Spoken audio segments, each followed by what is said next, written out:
So we're getting closer to the November midterm elections, and I really want to discuss the idea that we could potentially witness one of the polling misses we've ever seen. Now, I should be clear about one thing. I am not saying that this is a guaranteed thing that's going to happen. In fact, I still think as of now, even if there is a polling miss, I don't think it's enough for Democrats to lose the House or whatever. I still think they retake the House, probably get a net gain in the Senate. But outside of that, I still don't think it's going to be this historic blue tsunami that some people are claiming it's going to be. But at the same time, I do believe there is that chance that despite what everyone is saying, we could all just be wrong about what the environment will actually look like come November. And that we could actually be witnessing one of the biggest polling misses in a long time. Is this an official prediction? No, because a lot could change. And if we're being honest here, we won't know for sure if the point is wrong until after election day. So this is mostly speculation. But I do believe that there are plenty of data points in 2026 that do indicate that something's not right here. There is something wrong with the polling across the board. And there's multiple data points to suggest this. But really, the main reason why I'm making this video now is because the first results of the Iowa State Fair straw poll was just released. And I should be clear about one thing. These type of straw polls, they're not actual polls like Qantas Insights or YouGov. They're not. They're not scientifically conducted. There's no weights, there's no demographics. It's just a straw poll they conduct at the Iowa State Fair, which is a pretty big deal every year. And the initial results were released. And look at this. Republicans for the Senate race, Ashley Hinson is up by 26 points. Yeah, not 5, not 1, not down by 12, like some people are saying. Ashley Hinson right now, she's currently at 61%. In fact, we got slightly more updated numbers and her vote share went up. Either way, you get the point that right now, Democrats are getting absolutely destroyed in this straw poll. But some people might be asking, okay, what's the big deal? Why does this matter? It's just a random straw poll at the Iowa State Fair. And that's true. This is not an official poll or anything like that. That is true. The reason it's a big deal is because even though this is technically an unscientific poll, for some reason, it does a fairly good job at indicating the environment in the state of Iowa. It doesn't predict the margin perfectly, and you'll see that in a second, but it does give us a general idea how the state of Iowa is leaning. And that's a pretty significant deal because, well, we'll get to why in a second. But you think I'm joking? Look at this. I went through every single straw poll in the state of Iowa since 2016. And look at this. In 2016 for president, Trump got 48% of the straw poll, got 51% statewide. 2016 Senate, Grassley roughly got 58% in the straw poll, got 60% in the final. 2018 governor, Reynolds, 54% in the straw poll, 50% in the final. 22 Senate, Grassley, 59% in the straw poll, 56% in the final. Governor, Reynolds, 57% for the straw poll, final 58%. 2024 president, Trump got 57%. In the final result, he got 55.7. Yeah. There are some misses, of course, like in 2018. They claimed Reynolds was going to get 54%. She only got 50. 22 Senate. Grassley got 59. Reality, he got 56. But these are not, at least in terms of the Republican vote share, it's not this 15 to 20 point miss like some people are saying. In fact, most of the time, it's within 2% of the final result. This right here is why it's a big deal. It doesn't accurately predict the final margin. In fact, it actually is not good at all for that, except like once or twice, like in 2016 or whatever. But it does give us a general idea how things are looking in Iowa. It shows us, okay, if a Republican's up by 10 points and he's at 55% of the vote, he's probably going to win by a decent margin.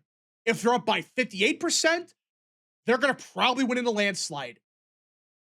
This time, both Republicans are up by 20 plus points, and they're the first Republicans, at least since they conducted the straw poll, to crack 60%. That's why this is a big deal. It doesn't tell us the final margin. It just indicates how things might be leaning, how things might be looking overall. Okay, Hinson's at 61%. That's better than Trump got here.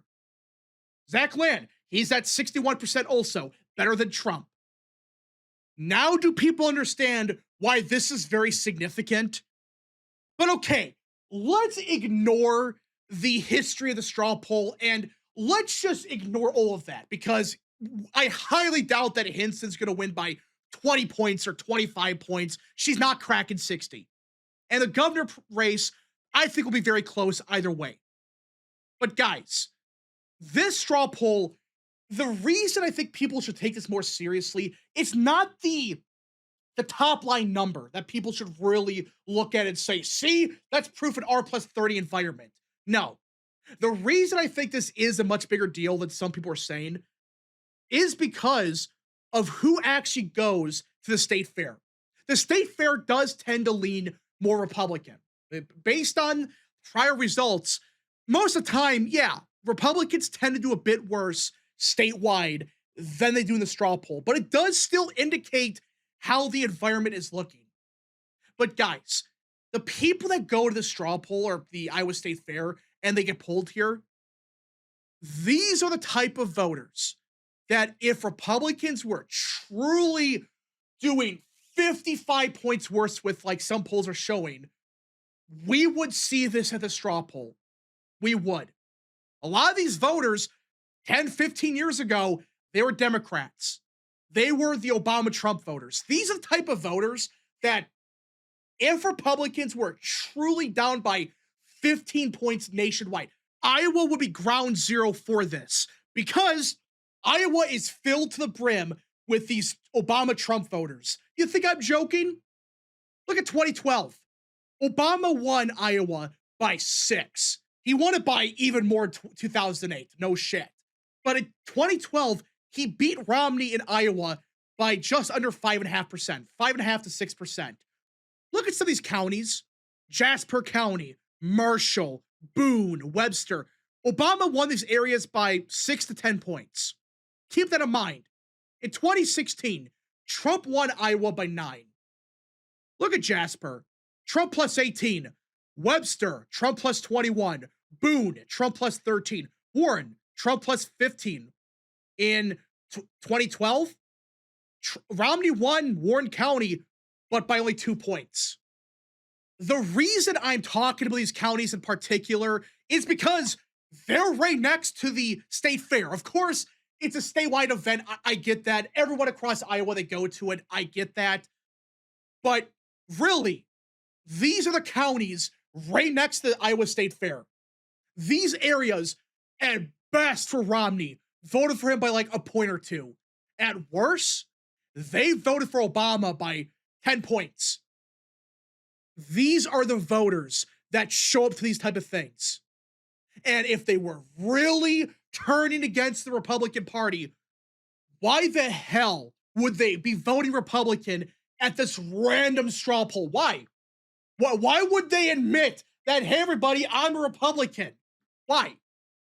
Again, this is just a random straw poll at the state fair. These are just average people that show up. These are average working people. A lot of them were Obama voters. They voted for Trump. These are the type of voters that Republicans should be collapsing with. Yeah, they'd still win them. But if there was a serious drop-off, we should be seeing it at the straw poll. Even a 5 to 10 point shift, something. We're not seeing anything like that. In fact, Republicans are actually going up with their vote shares for these groups at the straw poll. It is early. More people vote in it. I get that. But seriously, this is very noteworthy. This is very significant. And the reason I bring this up and how it actually correlates with the potential polling miss, guys, who are these voters? These Obama Trump voters in Iowa? They're usually rural, white, working class voters. And that's why I think we could be witnessing a big polling miss. I really believe the more you look at it, most of these polls, not all of them, but a large chunk of them, they are simply not pulling these people whatsoever. And they are a major part of the electorate, especially for the GOP.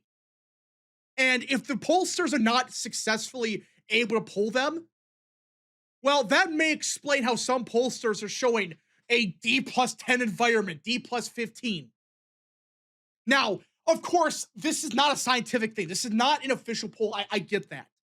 But when you look at other races that happened in 2026 and you add in this added context of, hey, these pollsters are not actually conducting polls properly with these white working class voters in general, it begins to make some things make more sense. A good example of this, the Democrat primary in Michigan for the Senate race. El Said was up consistently by 10 points. Really, you take out the one poll that had Stevens up by 7. I don't know how they found that. She was down by like 13 points. Well, we all know what happened in Michigan. Look at this. Said won, but by only a point. He did not even crack 50%. This was a huge polling miss. And a big reason why Stevens did so good is because she did way better with working class voters than people expected. And really, the map alone proves it. Yeah, Said did pretty good in some parts of the UP. There are some rural areas he did win. But guys, the main reason he won the race, outside of McMorrow still being on the ballot, was because he won Ann Arbor by 25 points. He won Grand Rapids by 26. That's a real reason. These are not working class areas. Far from it. And by the way, they've done deep analysis into this race. And look at this. Median household income. You had El Said do awful with areas that had lower median household income. And he did way better in areas that were younger and had more college educated voters. That means he did way worse with older, non-college educated voters. Does it remind you of something? Remind you of anything in Iowa, maybe? You think that's a fluke? Fine, whatever. You think that's a one-off. Fine, whatever. The same thing happened a week later in Wisconsin. The same thing, if not a much bigger miss. Crowley was getting destroyed. You had a single poll from PPP that I think was a Crowley internal, had him down by 18 points. By some miracle, this guy actually won. David Crowley won by 0.5%. It was very close, very competitive, but somehow he actually won. And again, the same thing happened. Of course, he did very good in black areas, but look at this. He did best in areas that were less dense. This graph here, it shows Hahn's support. If it's positive, that means she did better with these groups. She did better in some of the urban cores, like Madison and Milwaukee. Not all Milwaukee, but you get the point. But she did horrendous in the rest of the state. She did horrible with the black vote, especially Milwaukee. No shit. He did great with areas with lower household income, areas with less college educated voters. And again, the map shows it. She did good in Dane County and Milwaukee, which was surprising. But she did awful in a place like Grant County. Again, a rural area that has a lot of working class Obama Trump voters. That's noteworthy. And listen, these are Democrat primaries. I get that. But the same thing's happening in the Democrat side. Like, yeah, of course the white working class voter, they're way more Republican now. I get that.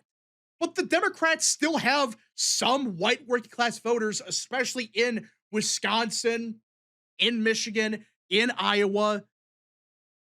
That should make people really question, okay, if they cannot pull a Democrat primary, which of course primaries are more difficult to pull, I get that. But if they're consistently missing the same group over and over again on the Democrat side, what do you think's going on the Republican side? And by the way, there's actual evidence to suggest the same thing. Ken Paxton in the runoff, yeah, he was expected to win, but outside of one poll, everybody had it within 15 points. It was between 10 to 22 points. Well, Ken Paxton, he won by 27 against John Cornyn. And you guessed it, he did very good in these more working class areas. Same thing at Alabama, the Georgia Senate race, the same thing. The candidates that do better with these working class voters, these more rural voters, they tend to overperform significantly in 2026. While the people like John Cornyn, Abdul Said, Francesca Hahn, they're supposed to do way better in the urban cores, way better with college educated voters, and they underperform significantly. I wonder what's going on here. It's as if this State Fair poll, which is not perfect, of course, it's giving us a hint of what's going on here. A lot of these voters, they're simply not being polled. And that would explain why all these states are having these big misses in the primary. Again, you expect bigger misses in primaries, not by 25 points on a regular basis. I mean, seriously, all these primaries in 26, most of them had awful polling. Consistent misses of 10, 15, 20 points across the board. That's why people should take this more seriously. It at least gives us more of an explanation of what's going on here. And if that's the case, that these are just working class white voters that are not being polled properly, well, that would explain a lot. That would explain why at this random state fair, these average people, they're breaking heavy for the Republicans, but in the actual polling, they're not showing up because they're not being polled properly.